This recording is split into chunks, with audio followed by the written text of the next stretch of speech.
believe in his character, his nature, who he is. Like that men typically really need that. And that women need safety and security. So he can sow that. Well, then I got a really interesting question afterwards, which is what we're going to talk about right now. It's too bad that the people that ask the questions aren't here, but maybe they'll watch later.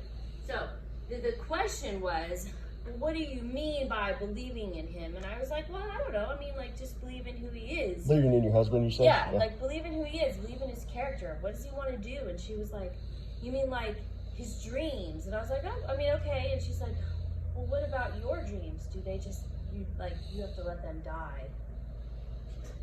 Because you're a wife. Like Debbie Downer. You know? And so I was like, well, no, because this is not the right context of what I'm talking about. So we're going to address that just briefly today. So here's the deal. Everything I say in family life class is in the context of that you both want to leave your life and serve Jesus, okay? If you just want your life to be better, then I'm not talking to you. You need to get a therapist instead, because that's not me. Yeah. So I'm talking parenting, finances, marriage, solely in the context of you both have a goal of growing up in maturity to look just like Jesus, okay? So that's first. Yeah. Second, typically there's two pictures, there's two camps when it comes to dreams. I've lived in both. The first one is, this is where I spent the majority of my time. God is a little bit like Zeus. He's far away. He's probably a little angry and scary. But we love him and we want to keep him happy. So that means whatever we dream of doing, we need to kill it and let it get on the altar and die. Okay? Get in your prison. 2 more years. Get on your cross, you piece of foul flesh. Like that, okay? So that's this camp. It's very legalistic. You always feel like you're never going to do enough or do it right. And then you come out of that and you go this way, which is that, no, he's Papa God.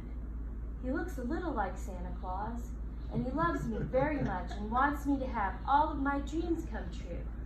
And he tells me who I am every morning. And so you kind of go swing the other way because he loves me. And even if I was the only person here, he would have sacrificed everything because I'm so important and special, right? Okay?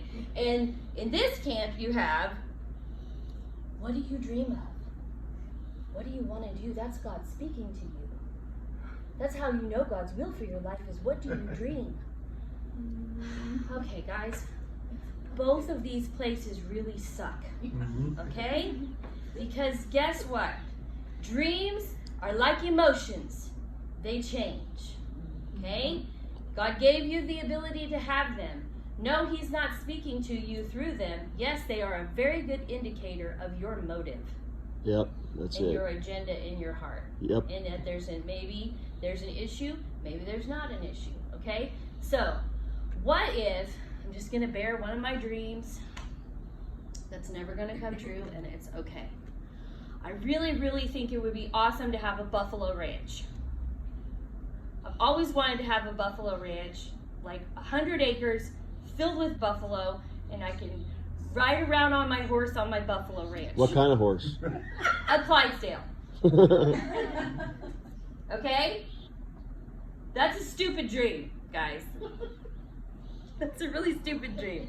And it's not God speaking to me or giving me direction for my life. It's just, I think that's cool. Okay? So, when she asked me that question, the scenario that I'm getting from most Christian women is, I'm the wife, I'm the helper, I'm secondary. It's my job to die to my dreams and give all my support to fulfilling yours. But the truth is, I got one dream that's real. That is that I grow up into what? The measure of the stature of the fullness of Jesus. And I do what in that state? Govern the hell out of earth.